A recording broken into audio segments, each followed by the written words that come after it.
Who would have ever thunk it that John Fetterman would be the normal Democrat in America, huh? But he is, making a lot of sense, and he seems to be very concerned about SNAP benefits running out over the Democrat shutdown, the Schumer shutdown. It's a mess. It's a real mess. President Trump now floating the idea of nuking the filibuster, going nuclear, the nuclear option, and that just makes my blood run cold when I consider what the Democrats would do with that option if and when they get back into power. Heaven help us all. And, you know, as we're trying to wade through this bizarre inter-movement fighting about Christianity and Zionism and anti-Semitism, here I am in Jerusalem getting to talk to my friend and colleague Dinesh D'Souza about the Dragon's Prophecy. And he joins us because it's an amazing, amazing movie. And Dinesh, how great is it that I get to interview you from the heart of Israel, the heart of Jerusalem? Pretty cool, huh? Mike, it almost seems like our places should be reversed. I should be promoting the film right from Jerusalem. You should be at home base, but our places are interchanged. But it's great. No, I envy you because that is such a special place in so many ways, and I'm glad you're there. Well, and I'm delighted to promote the Dragon's Prophecy by talking to you about it here on the Mike Gallagher Show from the JNS studios here in Jerusalem. Before we get to the Dragon's Prophecy, and I know already it's getting incredibly great feedback, I just couldn't, I devoured it. It was amazing. It's remarkable. It's based on Jonathan Cahn's #1 international bestseller, The Dragon's Prophecy. We'll tackle that together. But Dinesh, you've got some personal hands-on experience with this battling that's going on right now. When we get Tucker Carlson and Nick Fuentes sitting down together, the Heritage Foundation yesterday, Kevin Roberts comes out, I'm sure you've seen the clip, and he's vociferously defending Tucker and saying we shouldn't be canceling one another.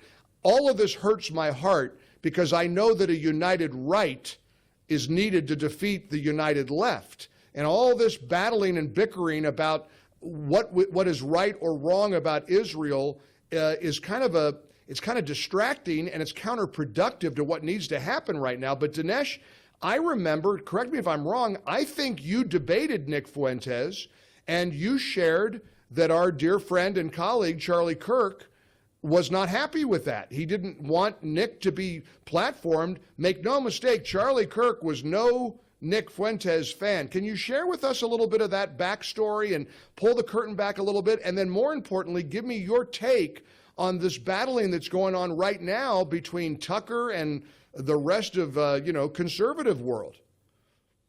Yeah, I think the key distinction here is between having a debate, having a forum, challenging ideas in the open market on the one hand, and what I'm going to call kind of credentialism on the other. In other words, giving someone recognition, mainstreaming them, amplifying them, giving them a kind of passport of respectability, if you will, on the right. Those are two very different things. Now, I debated Nick Fuentes because I kind of heard him saying something like, I'm the alpha male, everybody's scared of me, Ben Shapiro's scared of me, Charlie Kirk's scared of me, nobody will debate me. And I'm like, I'll debate you. And so that's kind of how that got set up. It turned out it was a very lively debate. It was very substantive, focused on, the Trump strike on the Iran nuclear facilities. Nick was actually came dressed like a schoolboy, very respectable, was very courteous. So this was not an abusive debate. He didn't have I was kind of worried it'd be like, Dinesh, go back to India. You're brown. We don't need brown people in this country. He has done that kind of stuff before, but he didn't do it in our debate. Now, right after the debate, Charlie kind of very testily texts me, multiple texts, the net effect of which was, this guy's vermin. I can't believe you even gave him a platform. You're mainstream. You're helping to mainstream him. And I said to Charlie, I'm not mainstreaming him. I'm actually debating him. I'm on the other side as Nick Fuentes. Right. I think this is really the key difference between me and Tucker, and that is that I am challenging, attacking, debating Nick. And what Tucker is doing is basically playing the avuncular uncle, giving Nick respectability. Nick will say outrageous things, and Tucker's like, oh, yeah, well, that's very interesting. So Tucker plays the neutral, but it's quite clear if you look at the contrast between the way Tucker treated, say, Ted Cruz on the one hand and Nick Fuentes on the other, whose side Tucker Carlson is on. Well, Tucker advances an America First agenda, and in so doing suggests that we shouldn't be involved in anybody else's wars, we shouldn't be investing in anybody else's conflicts, and as a result of that, Tucker is being accused of being anti-Semitic. From your point of view, and I think, and Tucker's defenders would say, look, criticizing Israel, questioning Israel, disputing what Israel is doing doesn't make you, in fact, an anti-Semite. Doesn't in and of itself, at least, make you an anti-Semite. What do you make of the accusation that Tucker Carlson is an anti-Semite? Number one, I'm extremely reluctant to use that word, partly because I think that words like racist and anti-Semite can and in the past have been overused and misused in some cases. I think with Tucker, it's completely disingenuous to say that he's solely criticizing the actions of Netanyahu or of the Israeli government. Tucker has kind of discussion of this topic has metastasized pretty far and wide. Here are some of the things that he has said. Number one, he had a guest on who said to Tucker's approbation that Churchill was essentially the villain of World War II. Not Hitler, but Winston Churchill. Number two, we should potentially have allied with Hitler against Stalin and not the other way around. Number three, Sharia law is not so bad. Tucker's newsletters are full of defenses of Qatar. Tucker has said that Hamas is not really a terrorist group, but a, quote, political movement. Tucker has implied that the Jews killed Christ. Tucker described, even at the event we were at, the Charlie Kirk Memorial, a bunch of kind of hummus-eating people, obviously Jews, chuckling over the shutting Jesus up, kind of in the same way that this assassin shut Charlie Kirk up. So Tucker has actually gone way beyond kind of, you could call it foreign policy, America First disagreement about Israel. And so I think it is reasonable to ask, and by the way, these are views that Tucker is expressing now that are radically different from what Tucker himself used to say before. So I think it's reasonable to ask, what are the guy's motives? What's going on with this character?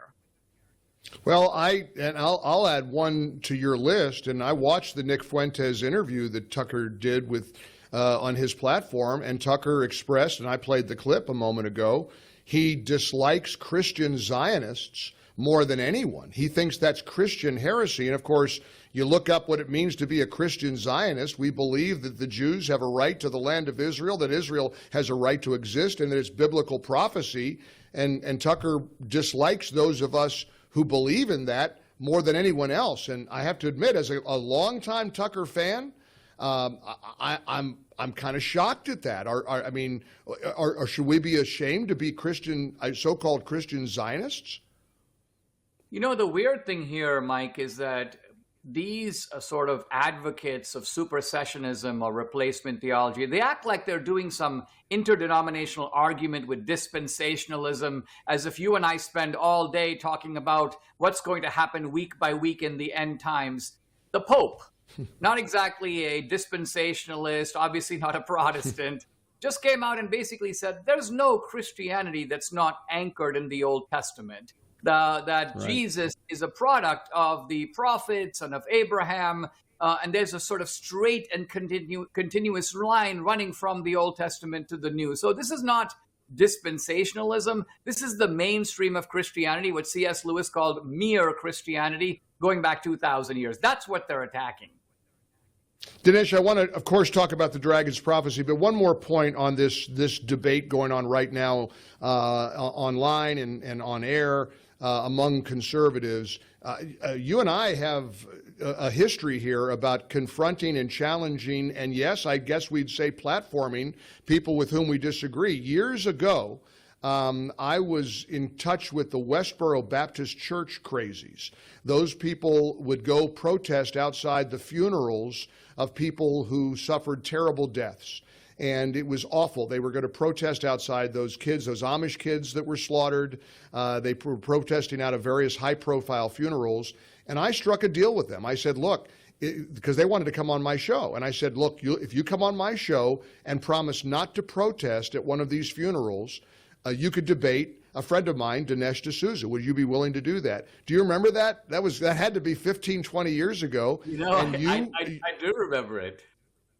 It was crazy, and it was wild, and it was productive because they spewed their craziness. You challenged them because, look, I'm not equipped to debate scriptures with anybody, and I got some criticism for, again, platforming the Westboro Baptist Church. In my mind, I was preventing them from hurting more people. And the agreement they came to was if they come on my show and debate Dinesh, they won't go to that high-profile funeral that was going to be taking place, and I didn't want those families to be hurt by those awful ghouls with their picket signs, and so that was the agreement. And I was actually very proud of that, and I was proud of you because you did a magnificent job in taking them on.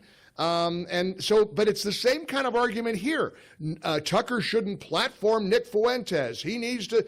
So what you and I did, we challenged the Westboro Baptist Church every step of the way.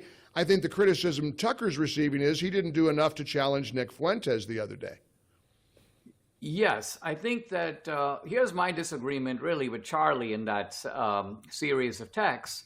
I thought to myself, over the years, I have debated people on the far left, Jesse Jackson, years ago, Walter Mondale, the head of the Civil Rights Commission, Mary Frances Berry. Then in the 2010s, right about then, I debated all these leading atheists with whom I could not disagree more vehemently and on a more fundamental issue.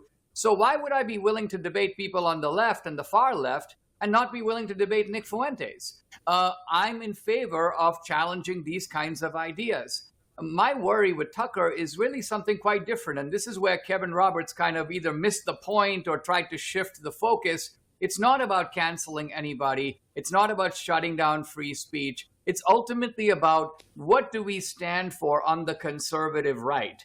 I mean, Nick Fuentes has said some outrageous things about beating up on women and all kinds of stuff, jokes about the Holocaust. I mean, the Republican Party, if you mainstream that kind of stuff, it's hard to see you winning another national election. And so I think this has implications way beyond Tucker. It involves people like Bannon, J.D. Vance. Ultimately, what we're saying is let's try to figure out what we on the MAGA right really stand for.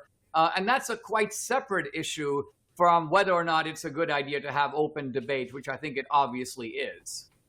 All right. I knew you would have some compelling analysis over all this, and we haven't even gotten to the dragon's prophecy. I hate to do this to guests live on air, but do you mind holding over for a couple of moments so we can get into the film? I'm happy to. Thank you, Dinesh. I always appreciate that very much. Dinesh D'Souza joining us here on the Mike Gallagher Show. I always hate it when a talk show host says to a guest, can you stay another segment with me? Because I always feel like it's putting the guest on the spot, and I hardly ever do that. But Dinesh, I wanted to get to the dragon's prophecy. We got a little sidetracked with some great conversation about this whole Tucker Carlson and Nick Fuentes and all that stuff. The Dragon's Prophecy, just an amazing movie. I finally got around to, I've been waiting to see it. I loved every second of it. Look, here it speaks right to sort of this debate we're having about among conservatives. A Christian Zionist is a Christian who believes that the return of the Jewish people to the land of Israel and the modern state of Israel are fulfillments of biblical prophecy and part of God's divine plan. Look, this is one of the big themes of your movie. How does good prevail over evil? Who is good? Who is evil? Whose land is it anyway? Tell us a little bit about this splendid movie, your latest work, The Dragon's Prophecy. The film, which is a bit of a departure for me in the sense that my earlier films have focused mainly on the meaning of America, but this film is a connection between politics and the Bible. It's about Israel and Hamas and radical Islam, but it's also about biblical archaeology and biblical prophecy. Now, I'll say a word about the archaeology for a moment because it ties into what we've been talking about. For many, many centuries, you have these major figures in the Bible, from Pontius Pilate, the high priest named Caiaphas, But centuries earlier, the prophets Jeremiah and Isaiah, and centuries before that, King David. Now, these guys were in the Bible, but they were only in the Bible. You needed to have sort of faith to believe in them because there was no non-biblical attestation about them. But now, in recent years and decades, out of the ground are coming artifacts, by which I mean stone inscriptions and clay seals and other objects, coins. And what's happening is that these figures from the Bible are jumping into the pages of history via the pathway of archaeology. So what does this show you? It shows you, number one, that not only is the Bible historically valid, it's about real people and true events, but number two, it shows you the ancient presence of the Jews in that land. And so it's very relevant to the debate about whose land is it really. And so the film, again, it's October 7th. It's about the war, but it goes back to the very beginning and it projects forward to give you a hint also of biblical prophecy, like where are things going in the future. Our colleague Tom Tradup sent me a video from our headquarters at Salem showing them sending out boxes and boxes and boxes of the DVDs. And I can tell you right now how it's available, salemnow.com. You do not want to miss The Dragon's Prophecy. People are clamoring for it, and I promise you, you'll be glad you watched it. salemnow.com. It's now streaming. It's available, salemnow.com. Dinesh D'Souza, what an incredible privilege it is and a blessing to talk to you from the Holy Land. I so appreciate your participation in the show. Keep fighting the good fight. We'll see you again soon. All the best. Thank you, Mike. Thanks, Dinesh. When we came here shortly after October 7th, we interviewed Colonel Keith Isaacson. He was in charge of security for the kibbutz that was so brutally attacked by Hamas. I wanted to catch up with Colonel Keith Isaacson and see what his perspective is today after that dreadful, awful day, October 7th. Stick around. There's a lot more from Israel coming up. Stay with us. For full shows, live and on demand, it's Salem News Channel.